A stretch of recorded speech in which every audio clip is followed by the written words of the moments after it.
Assalamualaikum warahmatullahi wabarakatuh. Yang terhormat Bapak Dr. Andes Haji Sabila Rosyad MSI selaku dosen pengampu mata kuliah Fikih Ibadah kelas B Ekonomi Syariah dan teman-teman kelas B yang saya hormati pula. Pada pertemuan hari ini, kami dari kelompok 6 akan mempresentasikan bab tentang tajhizul mayit atau perawatan jenazah. Sebelumnya, saya akan memperkenalkan anggota kelompok 6. Yang pertama, Adinda Nur Hasanah NIM 4121061.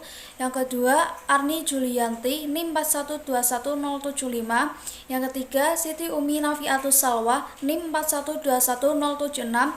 Dan yang terakhir saya sendiri, Siti Karomatunisa NIM 4121077. Memasuki pada materi tajhizul mayit, yang pertama ada pengertian jenazah. Kata jenazah bisa dilihat dari segi bahasa, berasal dari bahasa Arab. Jenazah yajnizu junazatan wa jinazan, yang artinya orang yang telah meninggal dunia. Kata jenazah juga diartikan sebagai seseorang yang telah meninggal dunia dan diletakkan dalam usungan.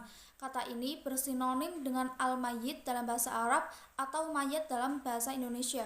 Menurut istilah, kata jenazah ialah seseorang yang meninggal dunia dan berpisahnya roh dengan jasadnya. Kata jenazah menurut Hasan Sadili memiliki makna seseorang yang telah meninggal dunia yang sudah terputus masa kehidupannya dengan alam dunia ini.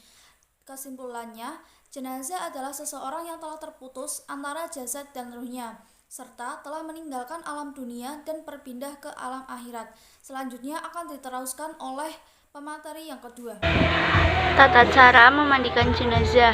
Menurut mazhab Syafi'i menetapkan bahwa jenazah dimandikan 3 kali, tidak boleh kurang dari itu. Sebab Nabi Muhammad SAW pernah memandikan anak perempuannya yang meninggal sebanyak 3 kali. Jika 3 kali itu 5 kali belum bersih, tambah lagi supaya bersih. Jika belum 3 kali sudah bersih, hukumnya tetap sah. Nabi tidak membatasi bersihnya jenazah, sebab Nabi bersabda ganjil 3 atau 5 dan tidak membatasi.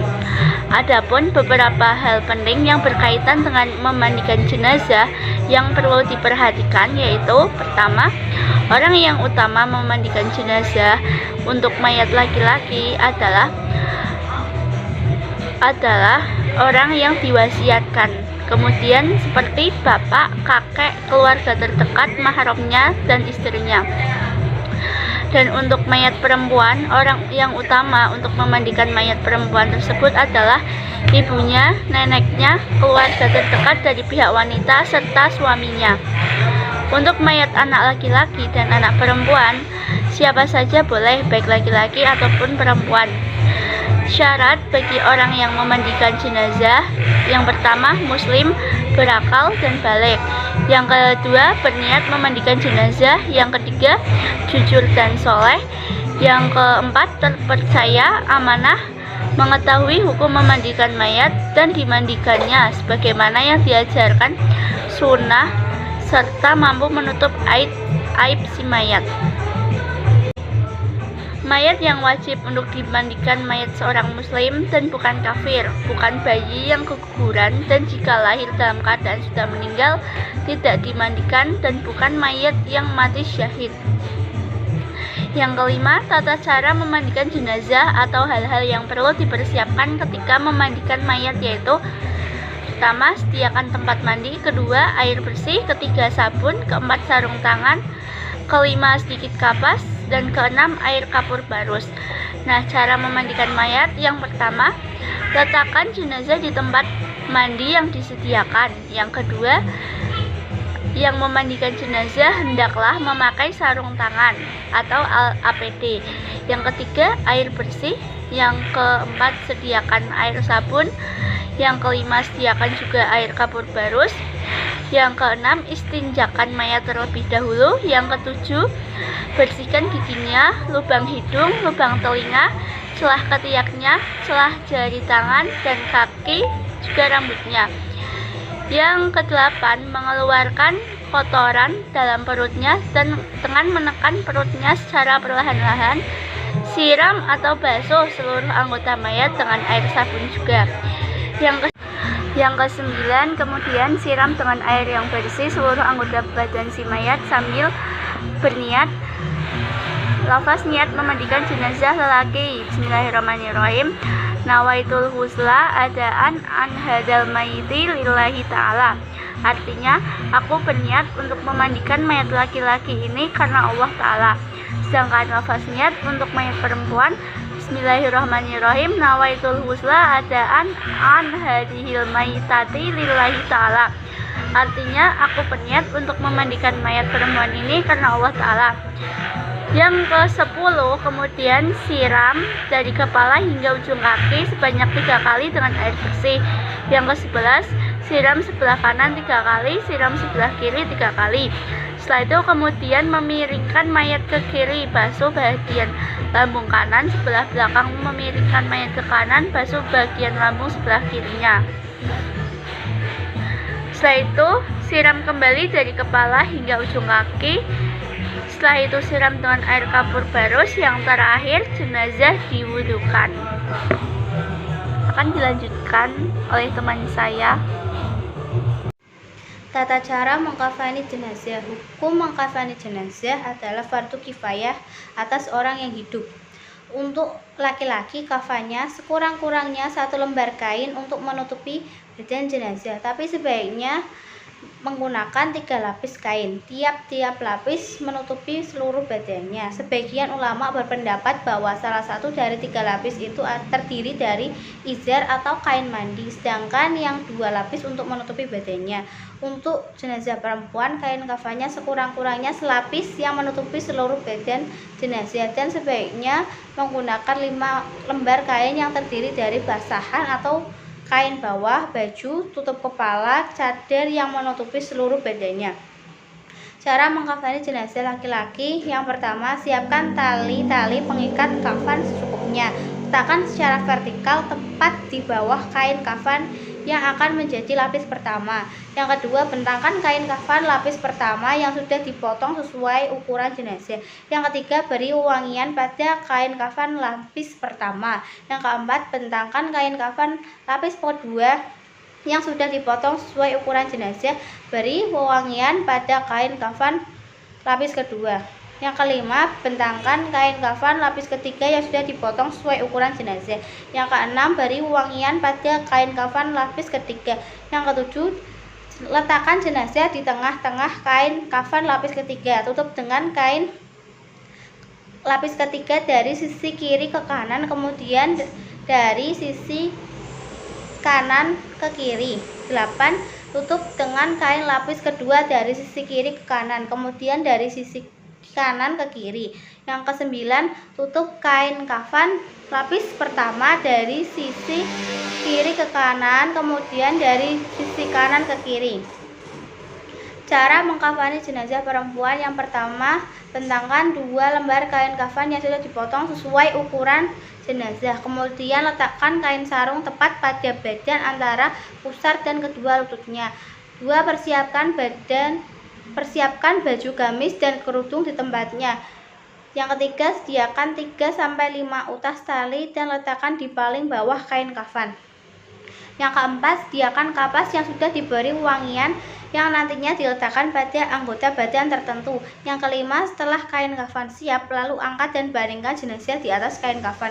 Yang keenam, letakkan kapas yang sudah diberi wangian tadi ke tempat anggota tubuh seperti halnya pada jenazah laki-laki. Yang ketujuh, selimutkan kain sarung pada bagian jenazah antara pusar dan kedua lutut.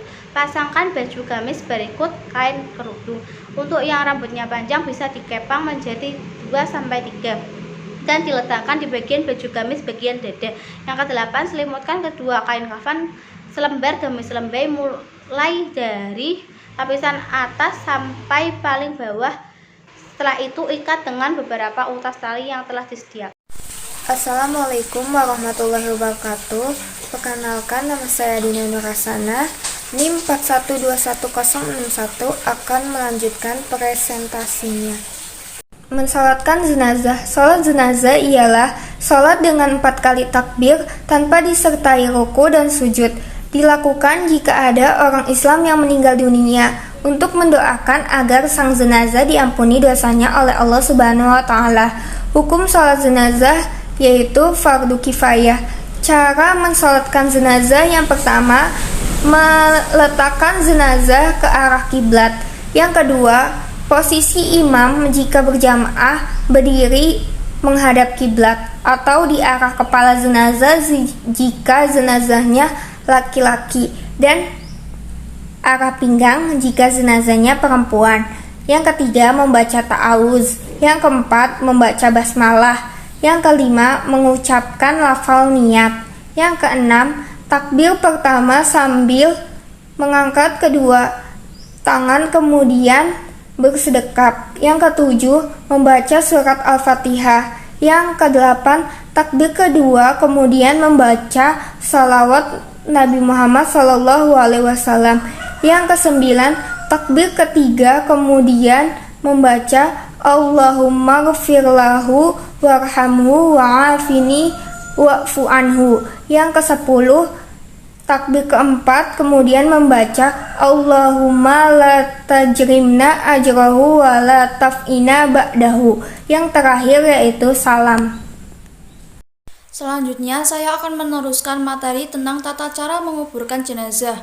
Kedalaman kubur panjangnya 200 cm, dalamnya 170 cm, dan lebarnya 100 cm.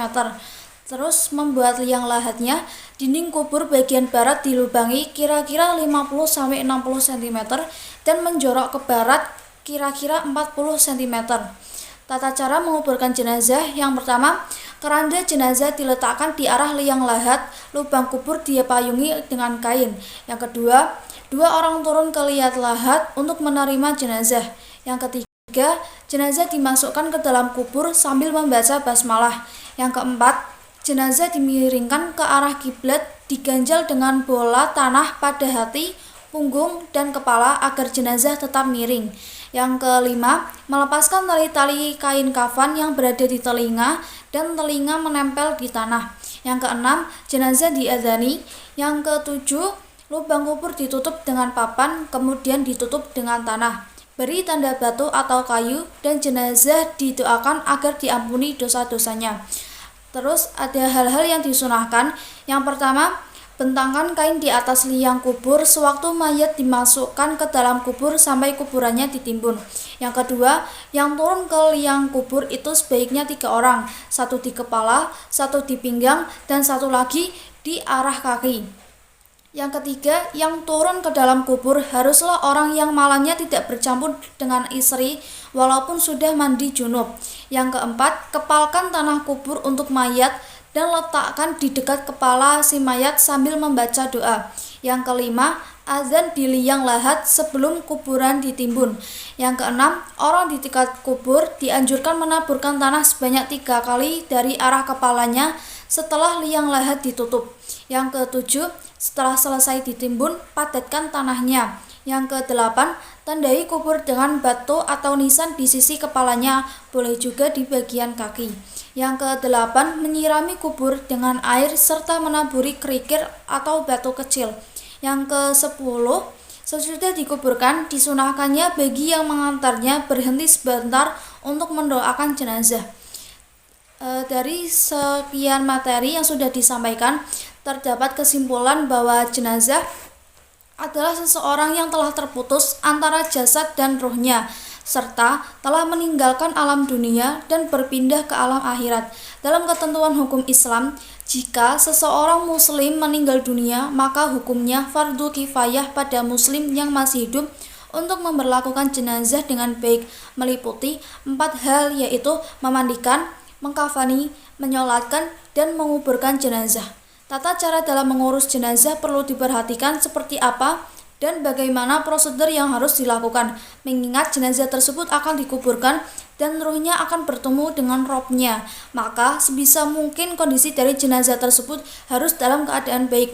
Selain itu, kita diharuskan takziah atau melayat untuk menghibur atau mendorong supaya sabar pada keluarga yang telah ditinggalkan, serta melakukan ziarah kubur dengan maksud mendoakan orang yang telah meninggal.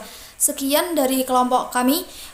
Mohon maaf apabila ada kesalahan. Mohon maaf ila aqwamit thoriq. Wassalamualaikum warahmatullahi wabarakatuh.